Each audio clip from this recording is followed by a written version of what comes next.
against the country, saying that Western actions have already hit the global economy.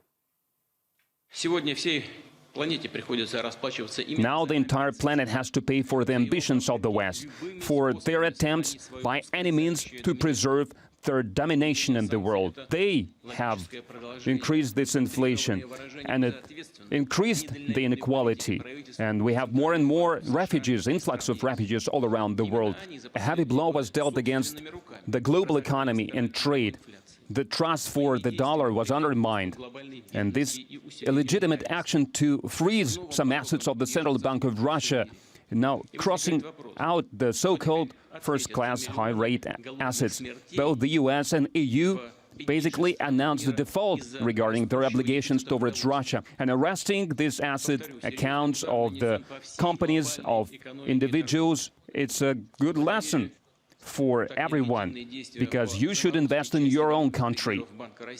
Okay, something else to tell you about today. Moscow is awaiting confirmation of a transaction of bond payments. However, the payments on the debt must be made in dollars, and sanctions have made it essentially impossible for the country's financial services to do so. Nevertheless, Russia's finance minister says there is a solution. He explained the situation to RT.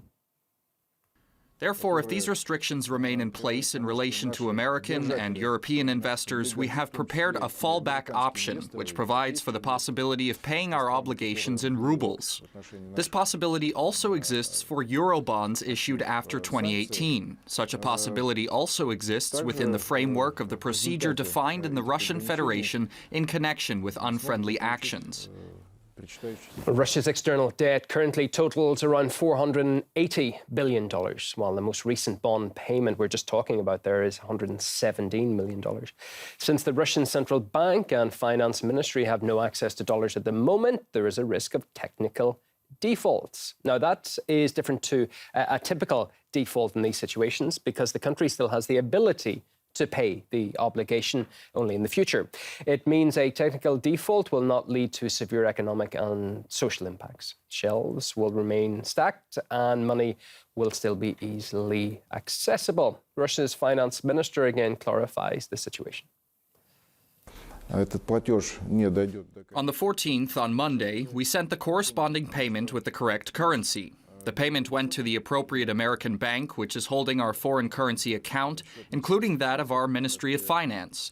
There is risk that this payment will not reach the final recipients. Namely, we will credit, in this case, rubles to our depository, the National Settlement Depository, and offer to settle our debts in rubles. Russian investors will do it, and foreign investors can do it as well if they accept to receive the corresponding amount in rubles. What does default mean? Default is when obligations cannot be met. The Russian Federation has the necessary amount in foreign currency, and there is an opportunity to pay in ruble settlements. But the actions of Western countries have led to the fact that our foreign currency account is blocked. Therefore, the possibility or impossibility of fulfilling our obligations in currency equivalents does not depend on us. We have the money. We have given the payment. Now the ball is on the other side, first of all, of the American authorities, who must clarify whether it is possible to make such payments from our foreign currency accounts or not.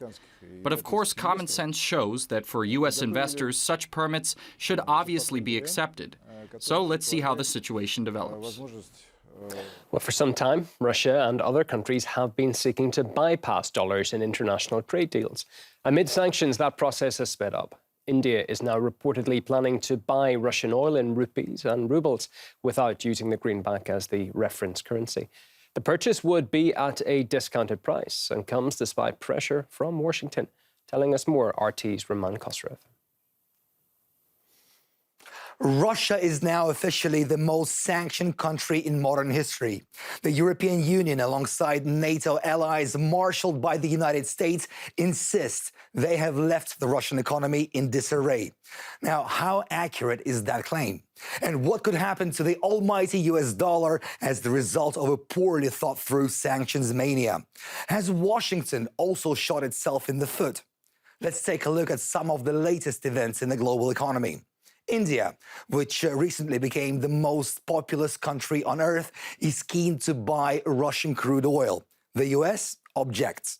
They have abandoned Russian oil themselves and are pressuring everyone else to do the same. How? by restricting Russia and its partners from using American dollars. But India and Russia may have come up with a solution, potentially abandoning the US dollar in bilateral oil trade. Russia will deposit ruble in it, while India will deposit rupees. A notional exchange rate will be arrived at by pegging it to an international currency.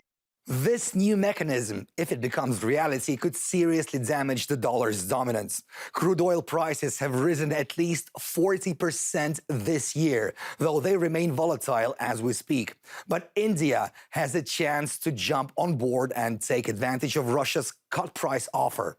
Thus, previous supplies from Russia of around 2 to 4% of India's needs could potentially grow dramatically, and New Delhi would reduce their rising energy bills. It's a win-win for the governments and their citizens, and a possible blow to the US dollar. Mind you, this would not be the first attempt by a country to gradually reduce dependence on the greenback. The arbitrary use of the dollar by Washington as an economic weapon will have consequences. By reducing dependence on the US dollar, we will mitigate the risk of sudden exchange rate swings due to external geopolitical factors. Other countries are also starting to think twice about US currency and explore other options. Saudi Arabia is reportedly in active talks with Beijing, looking to sell its oil for the yuan, the Chinese national currency. Now, if those talks are successful, it could mean a major increase of oil imports to Asia from the world's top producer.